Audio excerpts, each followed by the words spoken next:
안녕하세요. 문학수연다입니다. 안녕하세요. 수진입니다.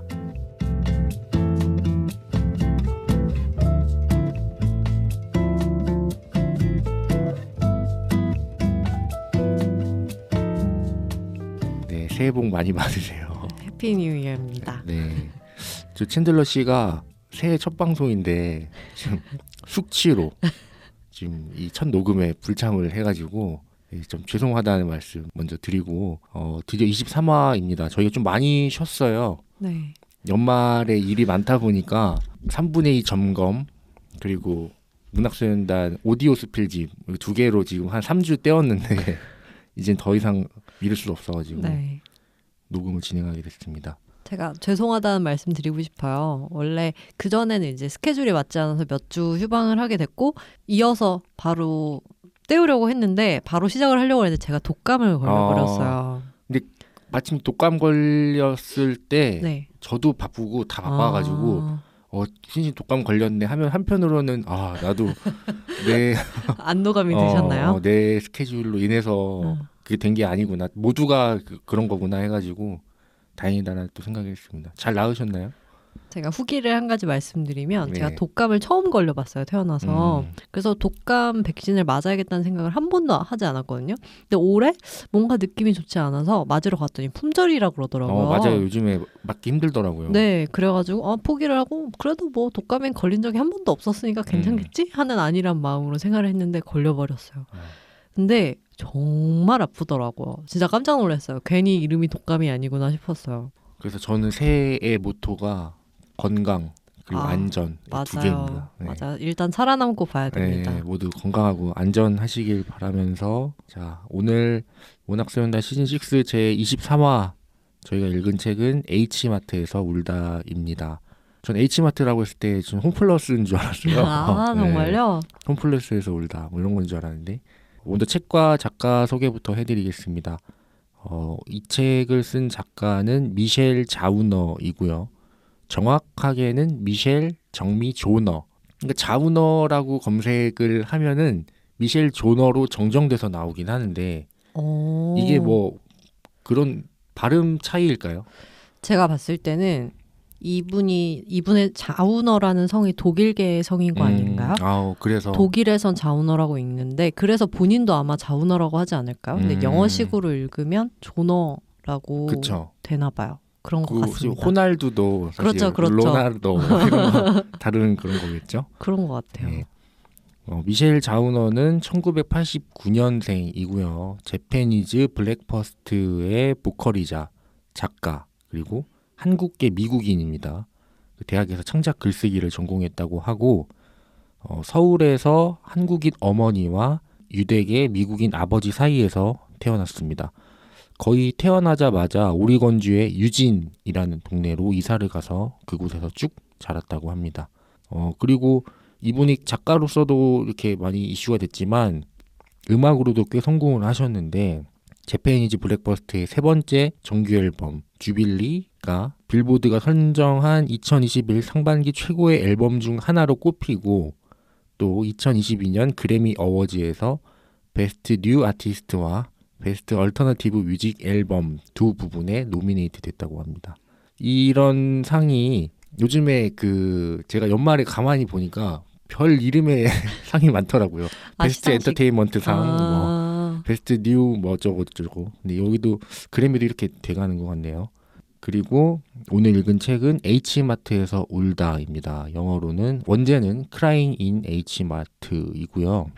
이 책이 어떻게 시작됐냐면은 2016년 글래머지라는 잡지가 있는데 거기에 에세이 콘테스트에 암으로 투병했던 엄마의 한식 이야기를 담은 리얼 라이프 러브 로스 앤 김치로 당선된 것이 이 책의 시작이라고 합니다. 그리고 엄마가 돌아가신 뒤로 나는 H마트에만 가면 운다로 시작하는 에세이집인데요. H마트는 제가 미국에 잘 안 가봐서 모르겠지만 아시아 식재료를 전문적으로 파는 대형 식료품 할인점이라고 하고 H는 한아름의 줄임말이라고 합니다. 그러니까 한아름마트인 거죠. 그래서 H마트인 거고 그런 거겠죠. 애틀란타를 뭐 A타운 일산을 아이타운 뭐 이런 것처럼 H마트로 이렇게 줄여서 말하는 것 같고, 이 책이 뉴욕타임즈 그리고 타임 아마존 2021 올해의 책으로 꼽혔다고 합니다. 상당히 미국에서 많은 사랑을 받은 책이고, 특히나 그 버락 오바마의 추천 도서라는 게 이 책의 또 셀링 포인트더라고요. 네. 내용을 좀 더 자세하게 설명을 해드리면은 에세이집인데, 엄마와 딸의 관계, 상실과 슬픔, 음식, 내적 성장에 대해 다룬 이야기입니다. 크게 전반부와 후반부로 나눌 수 있는데, 전반부는 어린 시절을 보내면서 겪는 엄마와의 애증 관계가 주로 묘사됐고, 후반부는 다 성장을 해서 대학을 가고 뭐 인디밴드의 보컬로 히피적인 생활을 시작하는 가운데 엄마가 암에 걸려서 힘든 투병 끝에 죽음을 맞게 되고, 또 엄마가 죽고 난 뒤 어떤 삶이 이어지는지에 관한 이야기입니다. 작가가 인터뷰에서 이렇게 얘기를 했는데요. 질문이 이렇습니다. 독자가 H마트에서 울다를 통해 무엇을 얻길 바라는가? 라는 질문을 했는데, 작가는 부모와 자식이 서로를 새로운 시선으로 바라보는 것, 그리고 이 책이 사람들로 하여금 자신의 어머니를 모시고 맛있는 점심을 먹으러 가도록 격려해 주기를 그 무엇보다 바란다 라고 하셨습니다. 있을 때 잘하라는 거죠. 그런 것 같아요. 네, 같이 있을 때 점심도 맛있게 먹고 해라, 뭐 이런 것 같습니다. 그럼 수진 씨는 이 책 어떻게 읽으셨나요? 저는 결론부터 말하면은 거의 이 문학소년단을 하면서 읽은 책 중에 네. 거의 탑급이었다. 제일 좋았던 책 중에 하나다. 네, 그런 것 같아요. 일단은 필력이 너무 좋으신 것 같아요. 역시. 네, 필력이 진짜 좋으셔서 뭐랄까요, 단점을 꼽기 어려웠고, 에세이라고 하잖아요. 네. 근데 소설보다 인물의 그때그때 상황에 대해서 너무 자세하고 생동감 있게 묘사를 해놔서 에세이건 소설이건 그게 무엇이든 상관이 없겠다 하는 생각이 들었어요. 이 에세이는 너무 훌륭해서 너무 소설 같았다고 칭찬을 하고 싶어요. 소설 같다고 느낀 포인트는 에세이인데, 그러니까 보통의 에세이에는 우리 주변에 있는 평범한 인물들을 조명하는 식으로 흘러가잖아요. 그렇죠. 근데 여기에 나오는 등장인물은 그 누구 하나 평범한 인물이 없어요. 다들 뭔가 네.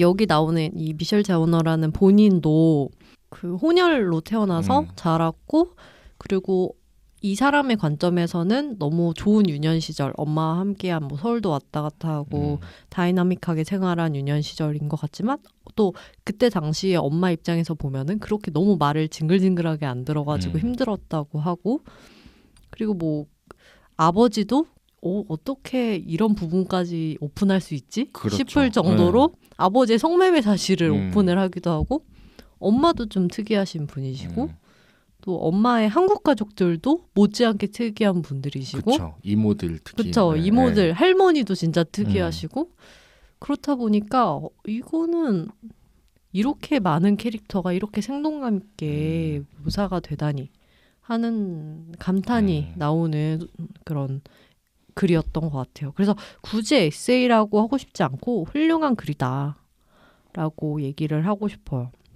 그래서 왜 미국에서 베스트셀러가 됐는지 이해가 너무 가고, 오바마가 이걸 읽고 한국 문화에 대해서 조금이라도 알게 됐다고 생각을 하면은 마음이 뿌듯해지는 소설.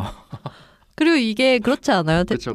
그 로맨스 정님도 보시면서 한국 문화에 대해서 묘사해 놓은 방법 중에 하나도 틀린 게 없어요. 맞아요. 정확하게. 너무 정확해요. 네. 그러니까 한국인의 정서라든지 음식을 먹는 방법, 뭐 생활 습관 이런 거에 대해서 너무 이건 이 사람만 그런 건데? 너무 일반화하는 거 아니야? 하는 그런 불편함이 없어요. 정말 보편적이죠. 이러기가 어렵잖아요. 사실 유튜브만 봐도 뭐 이렇게 소개를 하면 저거는 저 미국 교포 가정의 특성인 것 같은데 한국 사람들 다 이렇다고 얘기하네? 라고 생각이 들 때가 많잖아요. 근데 이거는 전혀 그렇지 않습니다. 맞아요. 그래서 편안한 마음으로 읽으실 수 있고, 그래서 굉장히 추천드리고 싶어요. 로맨스 정님은 어떠셨어요? 그 아까 마지막에 말씀하신 그 외국인의 시점에서 낯설게 보기, 이게 되게 좀 재밌더라고요. 그러니까 저한테 너무 익숙한데 이 사람한테는 약간 어설픈 듯 하면서 정확하게 설명하는 그런 포인트들이 너무 재미있었던 책이었고, 또 이 책을 읽으면 누구나 자기 엄마를 생각하면서 읽을 것 같아요. 읽는 동안 저는 미셸 자우너였고 미셸의 엄마 정미는 저의 엄마였습니다. 그러니까 저희 엄마의 모습을 생각하면서 읽었던 것 같아요. 이렇게 투병을 하면은 이런 모습이겠구나 하면서 읽었습니다. 근데 막 그렇게 막 슬프진 않았어요. 왜 안 슬펐느냐 생각을 해보니까 저는 아직 어머니가 살아 계시고 엄마가 살아 있고 또 한 사람의 상실담에 공감을 못해서가 아니라 제 안에 어떤 방어 기제가 작동한 것 같아요. 나 이거 지금 슬퍼하면 안 된다. 뭔가 이거를 뭔가 애써 허구라고 생각하면서 이거 소설이다라고 생각하면서 읽었던 것 같아요. 너무 몰입해버리면은 너무 슬픈 책이 될 것 같아서 겁이 났나요? 예, 그런 것 같아요. 이게 감당하지 못할 정도의 슬픔 같을 것 같아서 제가 일부러 약간 좀 쿨한 척하면서 읽었던 것 같아요. 그러니까 이거를 좀 더 온전하게 읽었으면은 막 눈이 퉁퉁 불었을 것 같은데 그 제 안에 방어 기제가 작동했던 책인 것 같고 그래서 그런지 저는 이 책을 저희가 읽는 시간이 좀 길었잖아요. 연말에 읽는데 집에 있으면서 이 책 읽을 때 한 번씩 이렇게 방문 열어가지고 뭐 거실에 누워있는 엄마 한 번씩 보고 괜찮군. 아직 잘 건강하군. 뭐 이런 생각하면서 읽었던 책이었습니다. 그리고 또 이런 책을 읽을 때마다 항상 드는 생각은 엄마 아빠한테 잘해야지. 이런 생각을 하지만 여전히 저는 살짝은 무뚝뚝한 아들이고 또 애정 표현을 잘 못해요. 순신 하시나요? 뭐 엄마 아빠한테 뭐 사랑한다. 저는 조금 혼란스러워요. 그 부분에 대해서. 저 원래는 잘 안 한다고 생각을 했거든요. 네. 근데 주변에서 이제 고등학교를 또 기숙사 고등학교를 좀 다녔었고 좀 떨어져 지냈었고 그렇다 보니까 이제 전하는 모습이라든지 이런 게 보일 때가 많았는데 그럴 때 보면은 되게 부모님한테 애교가 많다는 평을 받고 내가 애교가 많은 편인가? 생각을 했다가 또 어머니께서 말씀을 하시는 거 보면은 되게 정없게 행동한다고 뭐라고 한 번씩 하시거든요. 너무 무뚝뚝하다. 네. 엄마 아빠는 좀 서운함을 느끼시는 것 같아요. 그런 부분에서. 다정하지 못한 모습을. 네, 좀 더 다정했으면 하는 바람이 있으신 것 같지만 어쩔 수 없죠. 뭐 이렇게 타고난 거 되는 만큼 하는 거죠. 그렇죠. 저도 저희 집이 또 둘 다 아들이다 보니까 막 더 막 살갑게 못하는 것도 있는 것 같아요. 괜히 막 어색하고. 예, 그래서 그런 TV에 화기애애한 가족의 모습 나오고 막 아들이 엄마 팔짱 끼고 막 어디 막 데이트 다니고 이런 예능 프로그램이나 이런 거 보면은 막 동시에 마비돼가지고 저게 가능한가? 근데 또 내심 바라는 것 같긴 해요. 좀 다정해지기를. 근데 후회할 것 같아요 나중에. 근데 그런 분들은 보면은 갑자기 그렇게 되기는 어렵고 어렸을 때부터 그런 롤이 맞아요. 있으신 아들이 있는 것 같아요. 뭐 아들만 많은 집에 뭐 막내라든지 약간 애교쟁이 역할을 하는 사람이 자연스럽게 좀 생기는 것 같아요. 맞아요. 그래서 어렵지 않나. 네. 갑자기 하기는. 아무튼 쉽지는 않은 것 같습니다.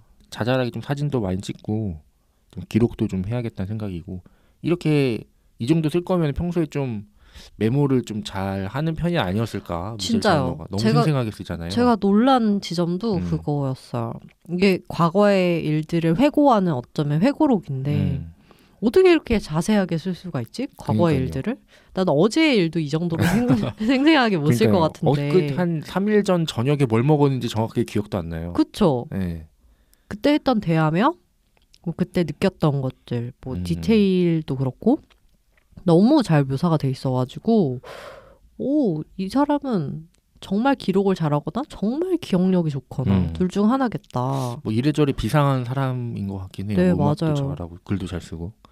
그리고 아까 수진 씨가 말씀하신 것처럼 좋은 문장이 너무 많아요. 글을 맞아요. 너무 잘 써서 이게 또 어떤 상실을 겪으면 성장을 하게 되잖아요. 네. 그런 영향도 있을까라는 생각도 들더라고요. 그러니까 어머니를 잃고 나서 뭐 죽음에 대한 생각 그리고 본인만의 상실에 관한 철학 같은 것들을 많이 생각하다 보니까 이게 뭔가 사람이 깊어지고 글도 잘 이렇게 쓰게 되고 그런 것도 제 생각엔 있는 것 같고 좀 타고나기가 좀 감수성이 풍부한 그쵸. 분이 아닌가 싶어요. 뭐 음악하고 막 어렸을 때 방황하고 이런 거 보면 그런 게 영향이 크지 않나 싶어요. 이게 번역서잖아요. 이 네. 원문을 영어로 쓰셨을 텐데 너무 표현들이 잘 전달이 돼서 이거는 한번 원문으로도 한번 네, 읽어볼 읽어볼 만한. 만한 그래서 아니면 원문 읽어보고 아니라면 이건 모두 번역하신 분의 공이겠죠? 네. 너무 문장이 너무 아름답고 너무 유기적으로 잘 연결돼 있고 잘 읽혀서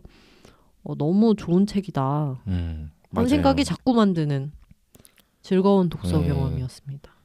근데 저는 또 그 부분에서 살짝 뭐 재미있었다고 해야 될까요? 아니면 좀 어색했던 부분은 뭔가 적당히 영어로 남겨도 될 부분마저 이제 싹 다 번역을 해둬가지고 어색하더라고요. 오히려. 뭐 예를 들면 뭐 셀링 디옹의 My Heart Will Go On 이라는 노래 있잖아요. 타이타닉 OST.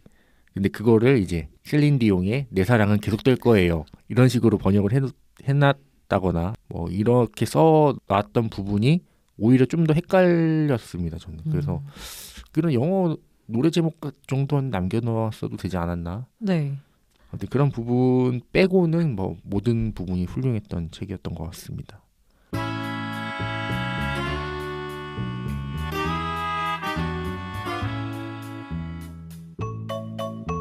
연관 검색어. 이 책을 읽고 그 어떤 것이라도 말해보는 연관 검색어 코너입니다. 부제는 뭐 눈엔 뭐만입니다. 먼저 저의 연관 검색어는 또 어머니 하니까 엄마 얘기니까 G.O.D의 어머님께가 생각이 나더라고요. 이 G.O.D는 제가 펜지 우디 출신이어가지고 정말요? 네, 제가 G.O.D 정말 좋아합니다. 그 세대세요? 그렇죠. 저희 또래들이 이제 G.O.D 마지노선 아니신가요, 거의? 저보다 이제 뭐 어리신 분들이나 네. 살짝 좀 더 지나면 이제 동방신기 좋아하고 이때쯤인 것 같고 제 또래들은 그래도 G.O.D가 그 육아일기 이런 거 하면서 상당히 이제 저는 그때 진짜 너무 좋아해요. 지금도 막 콘서트 같은 거 영상 찾아보고 이러거든요. 우와. G.O.D 정말 좋아하는데 이 G.O.D를 잊게 만든 네. G.O.D 시작점인 어머님께 이 노래가 생각이 났는데 이 노래의 저작권은 투팍에게 있다. 아, 그래요? 투팍이라는 예전에 그 미국 래퍼 지금 세상을 떠났지만 총 맞아서 네. 그 투팍에게 있다고 합니다. 그러면은 번안곡 같은 거였던가요? 그렇다기보다는 이제 샘플 클리어라고 하는데 좀 더 설명을 해드리면은 이 G.O.D를 처음 자리 잡게 해준 게 이제 타이틀곡 어머님께인데 이 투팍의 Life Goes On이라는 노래가 있습니다. 이거를 표절했다는 논란이 있습니다. 결국 설왕설래 하다가 기획사 간의 합의를 통해서 저작권의 100%를 투팍에게 돌려주게 되었다고 해요. 인정을 한 거네요. 그렇죠. 앨범 판매 수익 전액은 원작 소유권을 관리하는 BMG라는 곳에 귀속이 됐다고 합니다. 그래서 이에 대해서 JYP는 당시 G.O.D 소속사가 샘플링 관련 대금을 처리하지 못해서 문제가 된 것이라고 좀 억울했다고 해요. 그래서 현재 앨범 판매 수익 있잖아요. G.O.D의 어머님께가 있는 앨범 판매 수익의 100%가 이제 BMG라는 그런 대행사에 귀속이 됐고 JYP에 떨어지는 거는 이제 방송 이용료 정도라고 합니다. 그러니까 이 샘플 클리어라는 게 그 라이프 고즈온을 들어보시면은 밑에 은은하게 그 베이스 라인이 깔려요. 그 G.O.D의 그 어머님께랑 이제 코드가 똑같고 뭐 그 둥둥 타 하는 그 있잖아요. 그 밑에 현악기 깔리고 네. 그 부분인데 Cause I bailed through the empty halls, breath stinking in my drawers. Ring, ring, ring, quiet y'all, incoming call. Plus it's my homie from high school, he getting by. It's time to bury another brother, nobody. 어려서부터 우리 집은 가난했었고 난들 단우레시 몇 번 한 적이 없었고 일터 나가 시어머니 집에 없으면 언제나 혼자서 끓여 먹었던 라면 그러다 라면이 너무 지겨웠어 맛있는 것 좀 먹자. 그거를 이제 내가 이 곡에다가 쓰고 싶으니까 내가 얼마를 줄 테니까 허락해줘라. 이 과정을 거쳐야 되는데 이 과정이 제대로 이루어지지 않은 거죠. 그 상태에서 발매가 돼버렸고 나중에 이 곡이 뜨게 되고 이제 논란이 되니까 이쪽에서 이제 투팍 그 대행사 쪽에서 이제 JYP에다가 건 거죠. 이거 표절이다. 그래가지고 이런 문제가 발생을 한 거더라고요. 뭐 변명의 여지가 없네요. 그렇죠. 인정을 했으면 뭐 억울할 것도 없네요. 그러니까 이게 좀 말만 잘했어도 그때 당시 뭐 계약서라도 남겨서 우리가 네. 이 곡을 만들 때 이 원곡에 있는 음악을 잘라서 쓰고 싶은데 요거를 허락해 줘라. 우리가 얼마 줄 테니까 계약하자. 이렇게 했으면은 이제 문제가 없었을 텐데 그 과정이 조금 미흡했던 부분이 있어가지고 결국엔 이 짜장면 싫다고 하신 어머니의 곡은 지금 투팍에게 돈이 가고 있다. 이게 원래 박준영 씨 이야기라면서요. 제가 스플 때 네. 박준영 씨 영상을 보거든요. 진짜 다양하시네요 스펙트럼이. 네. 박준영 씨 진짜 너무 웃겨가지고 기분 안 좋거나 이러면은 이제 조금 보면서 깔깔대는데 피식피식 웃거나 이게 그 미국에서 생활을 할 때 생활고가 있으셨대요. 이사를 가셔서 아버지도 없으시고 그래서 그때 이제 얘기를 JYP한테 했는데 거기서 이제 조금 받아서. 이렇게 조금 버무려서 나왔다고 하더라고요. 그러니까 이런 아름다운 추억이 있는 곡인데 이렇게 좀 아쉬운 결과가 있어가지고 네. 좀 속상하긴 하더라고요. 그러네요. 이게 또 팬 입장에서는 이게 팬지오디고 그러셨으면 그렇죠. 진짜 더 실망스러울 것 같아요. 너무 좋아했던 노래인데. 막 실망이라기보다 좀 아쉽죠. 왜 이걸 제대로 처리 안 했을까? 뭐 이런 아쉬움이 있고 이게 근데 이런 논란들이 지금 계속 있는 게 그 어머님께와 투팍의 곡 모두 다 그 파일벨의 캐논 있잖아요. 네. 그 코드거든요. 그러네요. 네, 그게 그 코드 뭐 2도, 5도, 1도 뭐 이런 5도권 코드가 있어요. 그게 이제 머니 코드인데 네. 그 코드가 약간 흑인 음악에서 자주 사용됐던 거고 사실 코드의 유사성 지금 입장에서 봤을 때는 뭐 장르의 유사성 정도로 이렇게 넘어갈 수 있었겠지만 이게 막상 들어보시면 이게 왜 비슷하지라는 생각을 하실 수도 있어요. 왜냐면 멜로디가 다르고 특히나 그 어머님께 후렴 야이하이야 그 있잖아요. 김태우가 하는 거 그런 부분도 안 나와요. 그리고 뭐 그 투팍의 노래는 다 랩으로 이렇게 가놨는데 그 밑에 깔리는 그런 베이스나 뭐 신스 뭐 이런 패드음들이 다 이제 코드가 비슷하다 보니까 이거는 좀 아쉽죠. 근데 그때 당시에 나왔던 많은 가요들이 그런 식으로 최근에 재조명되면서 이거 표절 아니냐고 욕을 굉장히 많이 먹고 맞아요. 있잖아요. 네. 박진영 씨도 그런 사례가 굉장히 다수 있고 맞아요. 그 당시에 작곡가 분들 중에서도 또 유희열 씨도 최근에 논란이 됐고 저는 진짜 너무 슬펐어요. 네. 그걸 보면서 네. 제가 좋아했던 곡들이 너무 많더라고요. 그쵸. 근데 그게 이렇게나 이거 네. 완전히 이 사람들은 그랬을 것 같아요. 이렇게 기술이 발전되지 않았으면 좋았겠다. 그러니까요. 그래서 사람들이 굉장히 배신감을 느끼고 있잖아요. 많이 서태지 느꼈죠. 씨도 그렇고 네. 옛날에 뭐 녹음 작업 시작돼서 미국을 간다는 말이 이런 말이었냐. 네, 맞아. 표절하러 가는 거였냐. 표절해서 그때는 몰랐겠죠. 이렇게 뭐 스포티파이가 생겨가지고 사람들이 막 어디서도 음악을 찾아들을 수 있는 네. 세계 음악을 접할 수 있는 시장이 만들어질 거라고 생각을 못했던 것 같아요. 그때 당시에는 이런 세상이 올지 상상도 못했겠죠. 아무튼 다들 이게 결국에는 들통나게 되는 것 같아요. 맞아요. 네, 그래서 다들 죄짓고 살면 안 됩니다.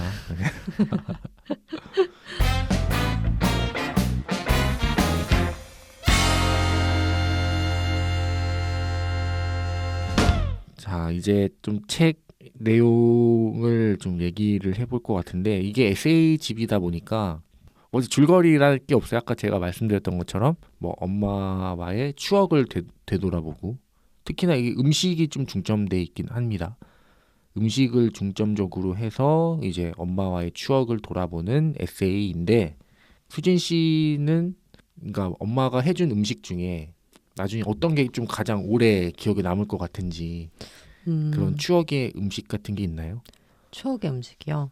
근데 사실 저는 제가 쩝쩝박사거든요. 쩝쩝박사.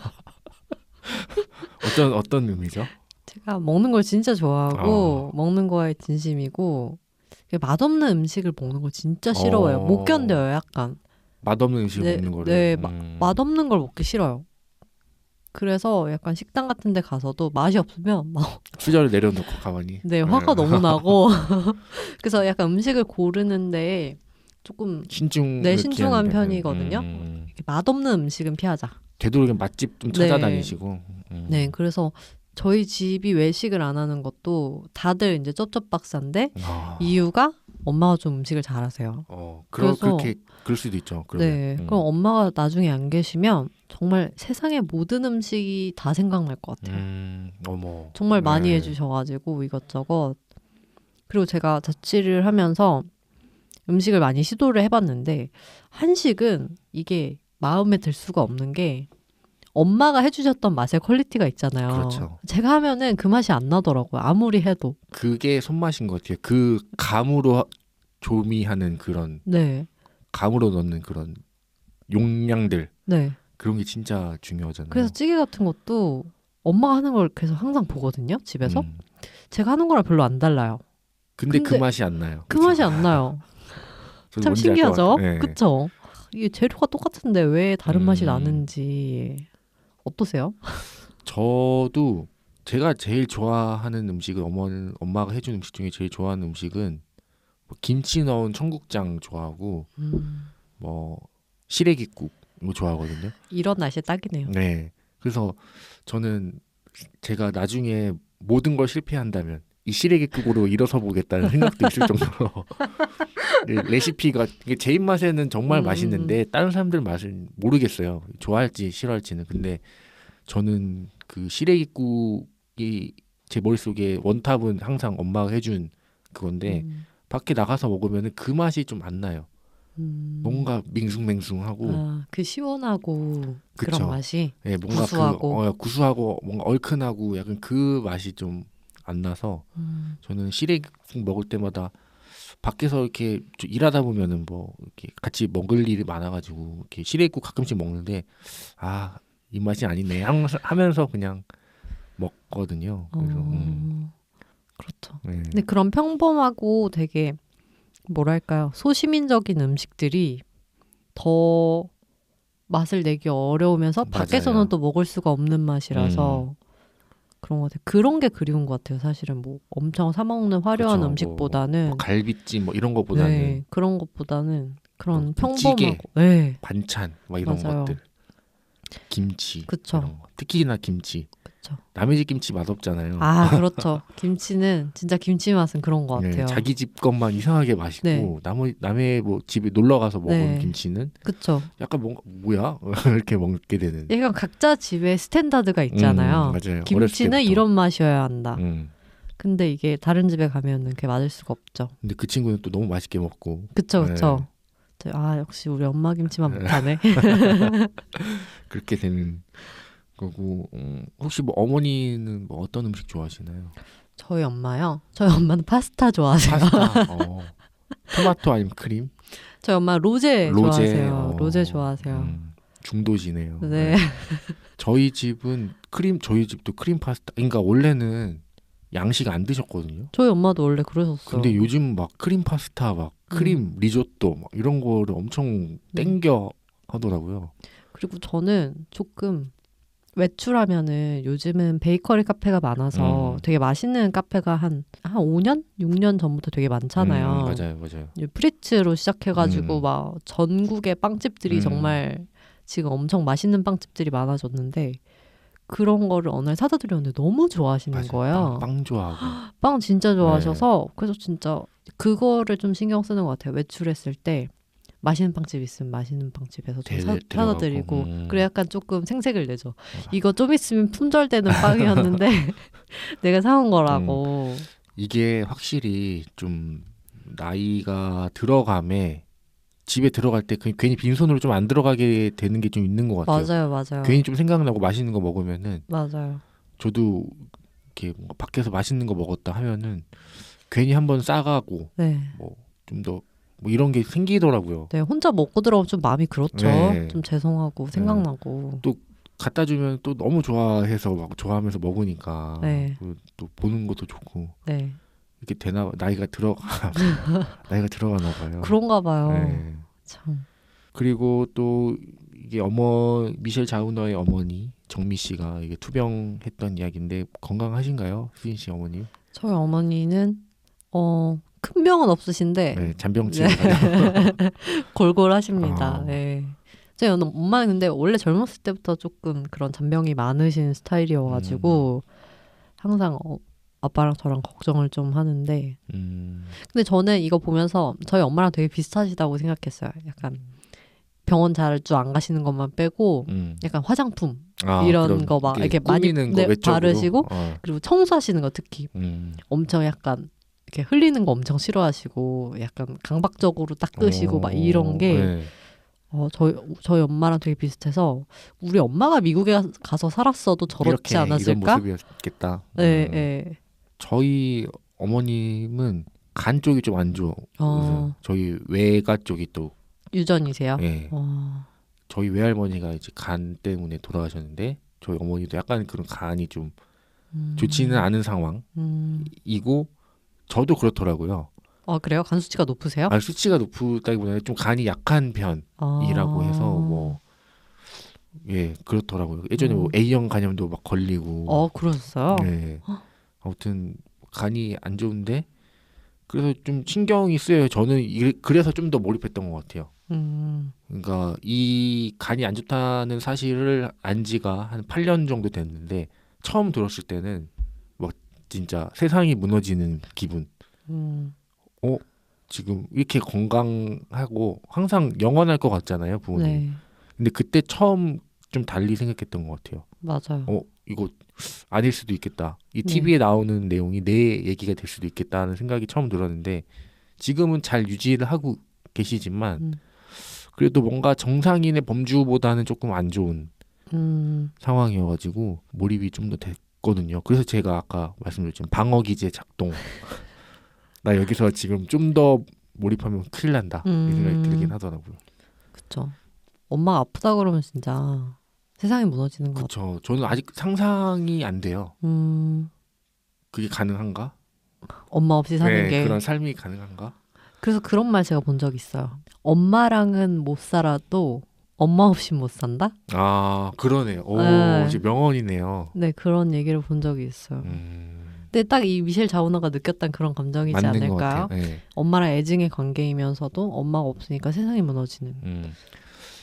이게 또 가족끼리는 또 너무 자주 보면 안 좋다고 하잖아요. 맞아요. 잘 싸우고 이러니까. 맞아요. 가끔 봐야 애틋하고. 그쵸. 그러니까 어쨌든 뭐 미국이나 외국에 살게 되면은 진짜 뭐 운 안 좋고 코로나 이런 상황이면 진짜 막 한 3년에 한 번 보고 이럴 수도 있잖아요. 네.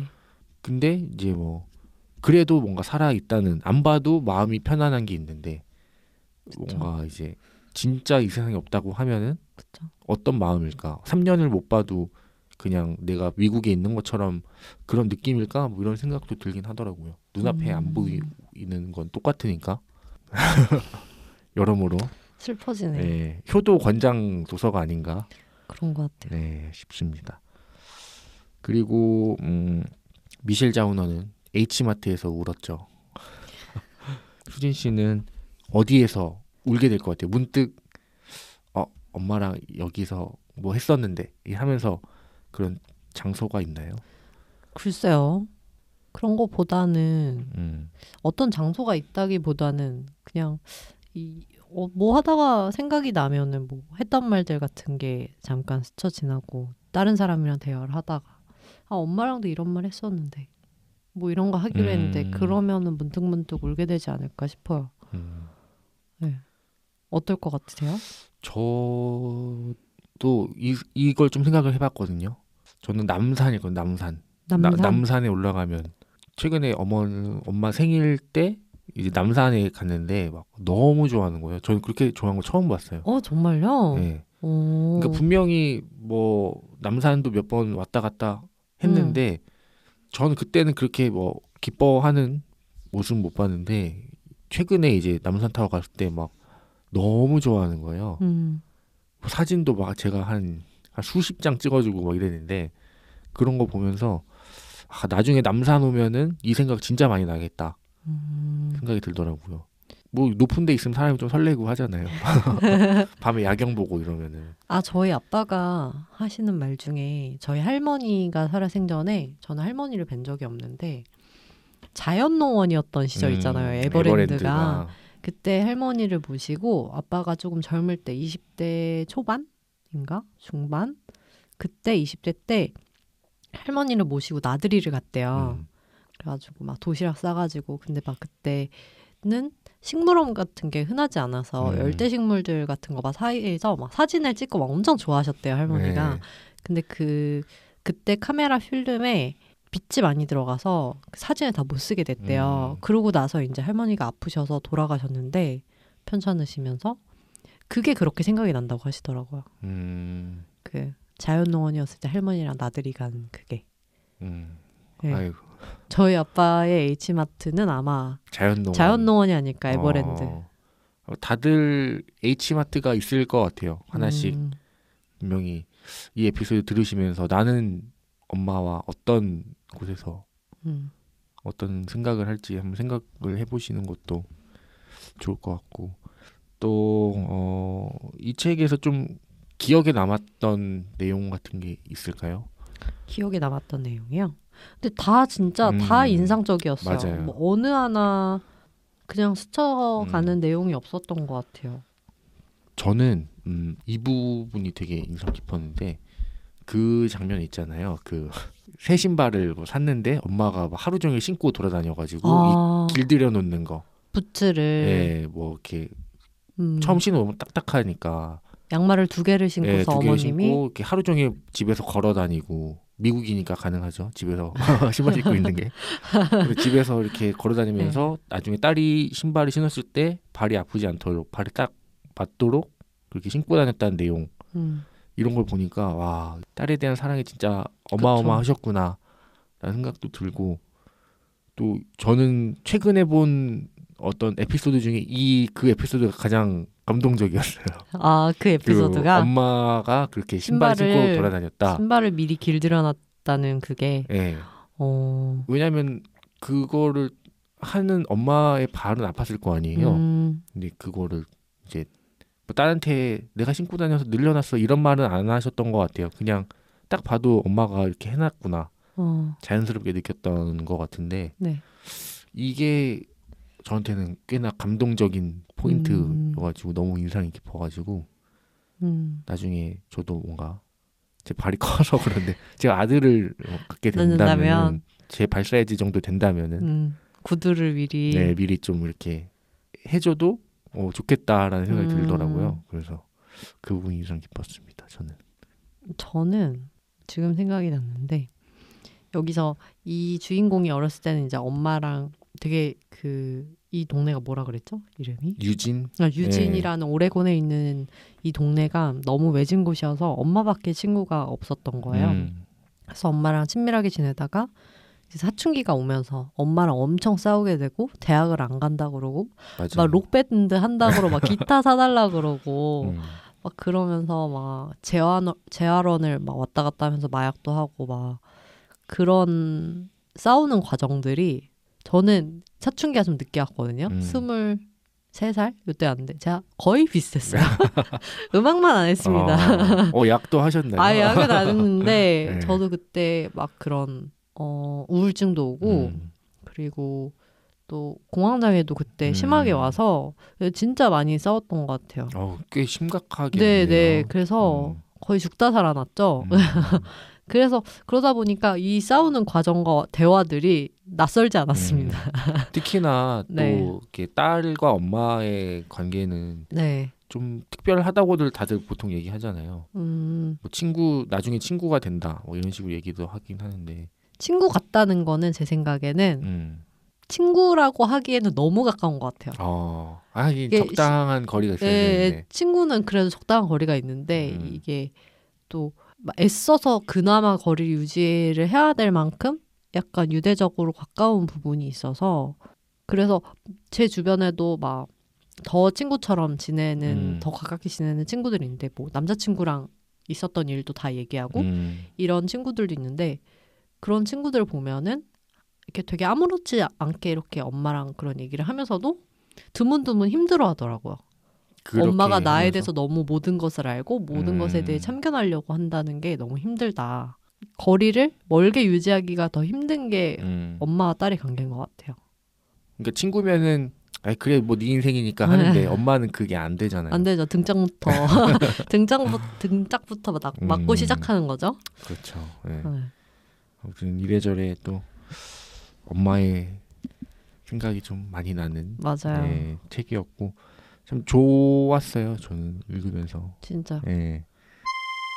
책. 갈피. 인상 깊었던 문장을 꼽아본 책갈피 코너입니다. 수진 씨는 이 책에서 어떤 문장이 가장 인상 깊으셨을까요? 저는 이 책을 펴서 얼마 안 돼서 문장을 발견했는데 저는 결심을 했습니다. 이걸 딱 보고 너로 정했다. 뒤에 무슨 문장이 나오는 너다 네. 라고 정했는데 H마트 위에 있는 푸드코트 식당가에서 이제 너도 앉아가지고 각자의 음식을 시켜 먹는 장면을 보고 나온 말인데 페이지 21입니다. 모두가 고향의 한 조각을 우리 자신의 한 조각을 찾고 있다. 라고 했는데 너무나 맞아요. 너무나 맞는 말이어서 음식에 대한 정서가 한국인한테는 정말 큰 것 같아요. 그렇죠. 밥 먹었냐? 네, 이것도 그쵸, 그렇고 그쵸. 식구라는 말이 특히나 그쵸. 밥 같이 먹는 이 뭐 그런 거 네. 한솥밥 먹는 사이 뭐 이런 거 네. 항상 뭔가 음식과 연결되는 게 많잖아요. 제가 어떤 변호사님이 하시는 웹툰을 봤는데 인스타툰을 봤는데 그분의 케이스 중에 와이프가 다 이제 애들도 잘 챙기고 너무 이렇게 본인 밥도 차려주고 너무 다 잘하는데 그런 어떤 정신적인 게 있으신 거예요. 남이 밥 먹는 모습을 못 보시는 분인 거예요. 한 번도 밥을 같이 먹어본 적이 없대요. 남이랑. 혼자만. 네.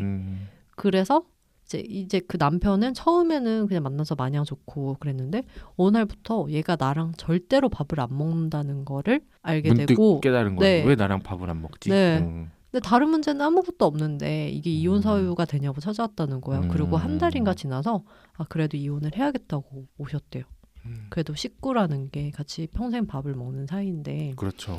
이렇게라면 안 되겠다. 근데 변호인 측에서 그러면 심리치료를 좀 받아보고 정신과 진료도 좀 받아본다면 좀 참작 사유가 될 수도 있고 관계가 나아질 나아질 수도 수도 있으니까 네. 그렇게 노력해보는 거 어떠냐고 이제 그쪽 변호사한테도 이제 얘기를 해서 조율을 했는데 그걸 완강히 거부를 하셨대요. 그래가지고 그게 밥 먹지 않는다라고 선언을 한 게 이혼 사유가 될 정도니까 한국인의 밥사랑은 그렇죠. 아니 그 음식 코드가 같거나 비슷한 게 정말 중요하잖아요. 네. 뭐 먹으러 와 그거 너무 맛있지. 네, 너무 그쵸. 좋아. 이렇게 했을 때 그런 기쁨이 있잖아요. 그쵸. 맛있는 거 같이 나눠 먹으면서 막 즐거워하고 네. 그런 행위들을 못 하게 되는 거고 그러니까 조금 그렇죠. 불편한 게 이만저만이 아닐 것 같아요. 네. 같이 뭐 외식 가고 싶어도 1인 테이블에 혼자씩 앉아가지고 먹어야 그쵸. 되는 거잖아요. 그러네요. 네. 그리고 이제 앉으면 각 1메뉴씩 거의 시켜야 되니까 둘이 갔는데 와이프 안 먹겠다 그러면 이제 이분처럼 식사를 거부하시는 분이면 혼자 2개를 시켜서 혼자 먹어야 되는 상황이 되는 거 아닌가요? 맞아요. 밥은 같이 먹는 게 한국인한테 상당히 중요하다는. 밥은 한국인에게 인생이 걸린 문제다. 그럼요. 네. 밥 한 번 먹자가 괜히 나온 게 아니죠. 그렇죠. 네. 그리고 제가 인상 깊었던 문장은 이북인데요. 이게 미셸의 엄마 정미가 세상을 떠난 바로 직후입니다. 그러니까 집에서 돌아가셨죠. 이런 문장이 나옵니다. 죽음을 목격한 뒤에는 어디로 가야 하는 걸까 하면서 이제 집 밖에 나와가지고 뭐 공원이 되는데 뭐 거기서 뭐 약간 페스티벌 같은 게 진행되고 있었잖아요. 미셸은 이런 생각을 합니다. 전혀 누군가가 죽은 날처럼 느껴지지 않았다. 요게 저는 되게 인상 깊었는데 최근에 그 12구 참사 때 이 감정을 너무 많이 느꼈던 것 같아요. 만약에 제가 그 12구 참사가 없었더라면은 이 문장이 저한테 크게 와닿진 않았을 것 같아요. 12구 참사 이후로 이 문장이 정말 와닿았던 게 그 당일날 이태원에도 있었지만 이동을 했거든요. 순천향 병원으로 제가 갔었는데 취재를 그날 예.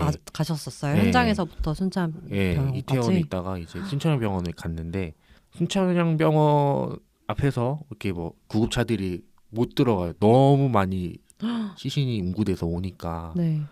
그런 상황인데 한쪽에서는 그러니까 순천향대학교 병원 건너편에는 또 술집 골목들이 있어요. 거기 안에는 너무 신나 있는 거예요. 사람들이.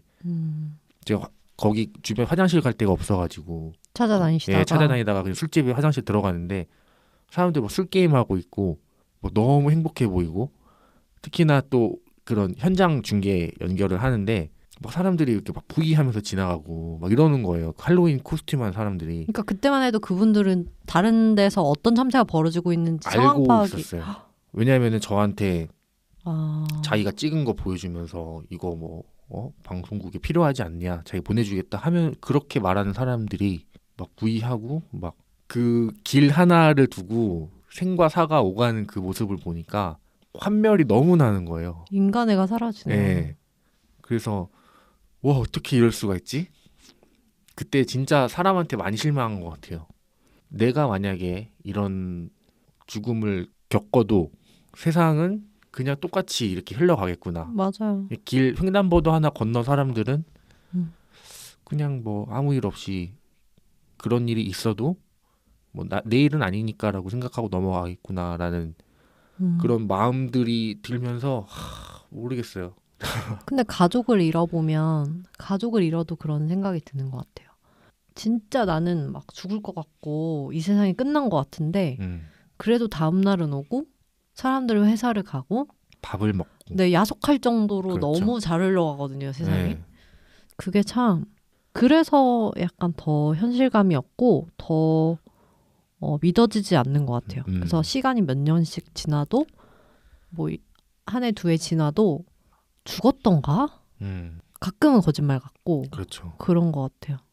잠깐 어디 좀 외국 갔나? 뭐 이런 생각도. 그렇죠. 그렇게 생각하고 살고 네. 싶을 때도 있고 어쩔 때는 정말 그 사람이 상실을 대하는 몇 단계가 있다고 하잖아요. 맞아요. 막 부정, 막 분노, 막 5단계. 그 5단계를 평생을 거쳐서 계속 반복하면서 사는 것 같아요.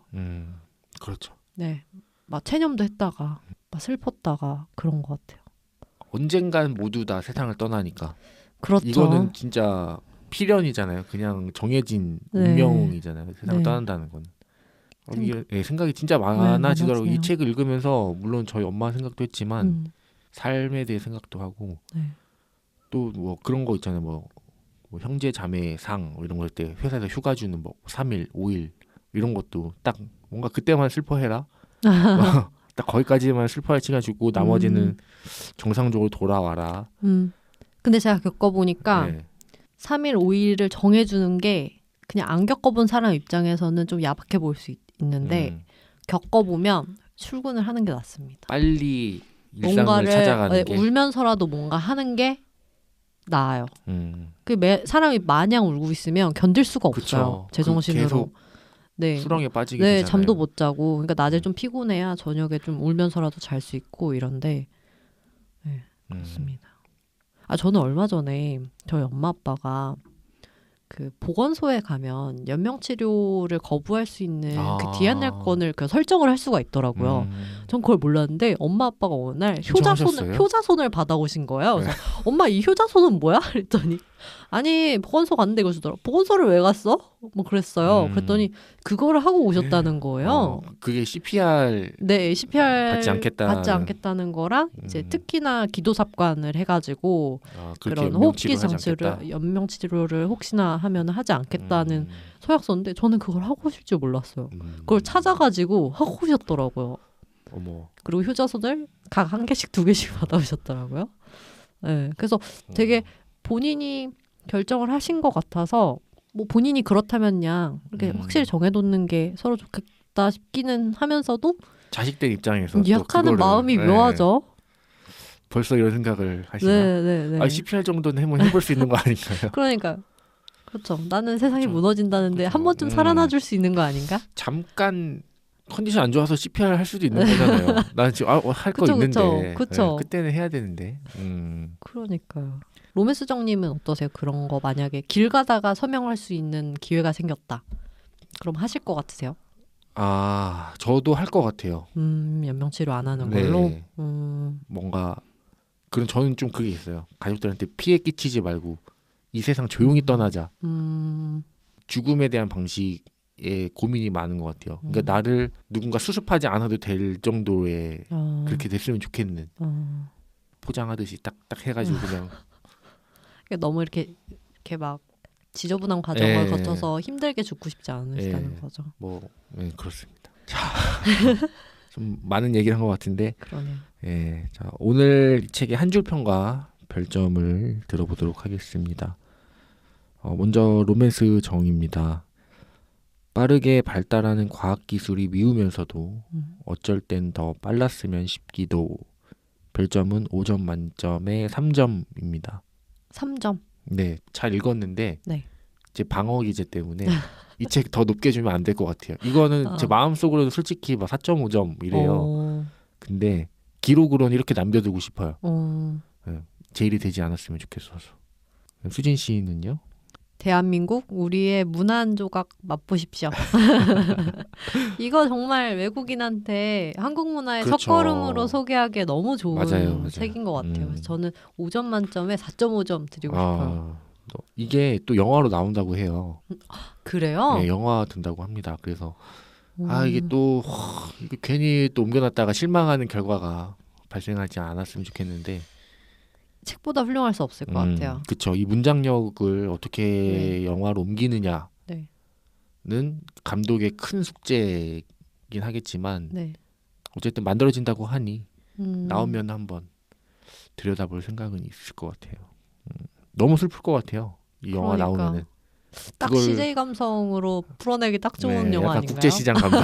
그렇죠. 울지 않고는 못 버티게 만든. 시종일관 슬픈 음악 깔아주면서. 그렇죠. 네. 자, 다음 주에는 저희가 드디어 스토너를 읽습니다. 수진 씨가 2번 정도 읽으셨던 책이라고 들었죠. 저 거의 스토너 무새입니다. 무새. 스토너 무새. 무슨 저희가 무슨 뭐 이렇게 순서를 정하다가도 이번에 뭐 하지? 말씀이 이렇게 두 분이서 말씀을 하고 계시면 제가 스토너 스토너 어떠신지 스토너 드디어 스토너를 한번 한 3번 읽은 것 같아요. 수진 씨가 다음 주에 좀 많이 도와주셔야 될 것 같아요.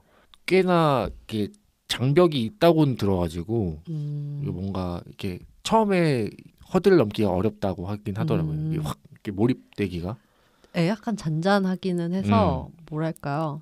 약간 스며드는 소설 같은 느낌이라서. 천천히 스며드는 느낌. 네, 그래서 읽으면서 그냥 생각 없이 이렇게 지나가다 보면은 끝나 어느새 이렇게 막 이러면서 몰입하고 있는 자기 자신을 발견하게 되는 그런 책입니다. 네, 다음 주에는 또 게스트 한 분이 함께 할 예정이니까 많이 들어주셨으면 좋겠고, 챈들러 씨는 숙취했고 극복하셔가지고 다음 주 녹음에는 참석하시기 바라겠습니다. 그럼 저희 인사 나눌까요? 자, 하나, 둘, 셋. 또 봐요.